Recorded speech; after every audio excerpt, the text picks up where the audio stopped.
Today we've got the official reveal of the Pixel 8 models, including pretty much every single spec and the price.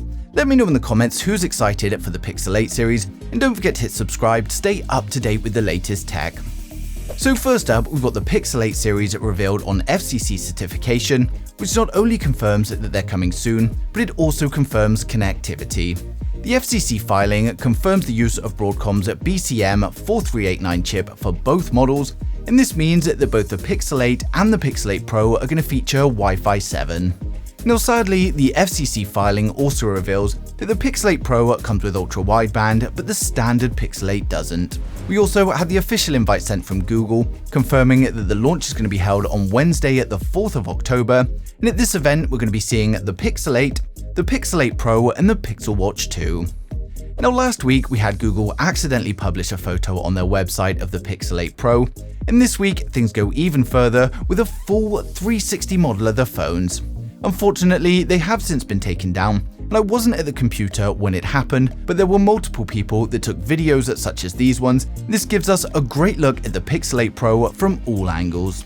The 360 models also confirm the presence of a physical SIM card, so as I've been telling you for weeks, the eSIM rumors are false.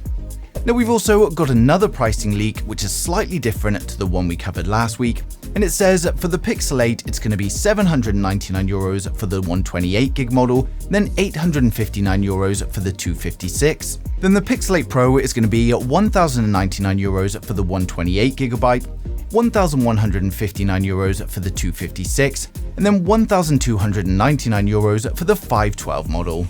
Now these are slightly different from last week, but they're still in the same ballpark, and unfortunately prices are not directly comparable between regions due to different pricing and taxes, but as soon as we get a USA price leak, I'll be letting you guys know. Now another great upgrade coming to the Pixel 8 series is also an ultrasonic fingerprint scanner, and for a phone line that's had so many issues with its fingerprint unlocks, this is great news. Now ultrasonic scanners are faster and more accurate, and it's going to massively increase the performance of the fingerprint unlock for the Pixels, but it's unknown at the moment if this is going to be for the Pixel 8 Pro only, or if it's going to be available on both models.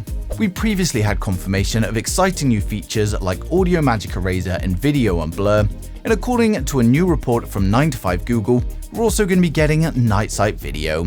Google's night sight photography does an incredible job at taking low light, making a great image, but it's going to be interesting to see how this works in video. It takes a long time to take night sight photos, so I assume there's going to be a lot of AI work going on to do something similar in videos without massively cutting the frame rate or the shutter speed. Now given that the Pixel 8 and the Pixel 8 Pro share the same primary camera and chipset, we're hoping that this night sight video is going to be available for both models. Now for those excited for the Pixel 8 and the Pixel 8 Pro, we're now going to run through the full specs, design and the pricing to help you guys decide which one is right for you. For my regular viewers, you guys have seen this, so just skip to the next video, but if you're new here, then make sure you hit subscribe and we'll get right into it. So first up, we've got the standard Pixel 8. With the standard Pixel 8, we get a 6.17-inch flat display. It's a 120Hz Full HD Plus OLED with a resolution of 2400 by 1080 and a peak brightness of 1400 nits. We get a 10.8 megapixel punch hole camera for the selfies, and then on the rear we've got a 50 megapixel Samsung GN2 for the primary camera and a 15 megapixel Sony IMX386 for the ultra wide. It's of course powered by Google's new Tensor G3 chipset, and it comes with 8GB of RAM and a choice of 128 or 256 storage. We get a 4485 mAh battery with 24W wired charging and 20W wireless. We also get 5G support, Bluetooth 5.3, Wi-Fi 7, and of course the phone is going to ship with Android 14. The phone is launching in October and we're still awaiting confirmation of the prices, but it's estimated to launch around $650 to $700.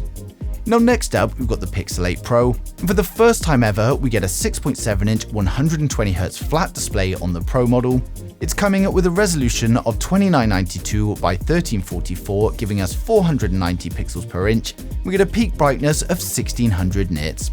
We get a 10.8 megapixel punch hole camera for the selfies, and then on the rear we get a 50 megapixel Samsung GN2 for the primary camera, a 64 megapixel Sony IMX787 for the ultra wide, and then a 48 megapixel GM5 for the telephoto, and this is going to have 5x optical zoom.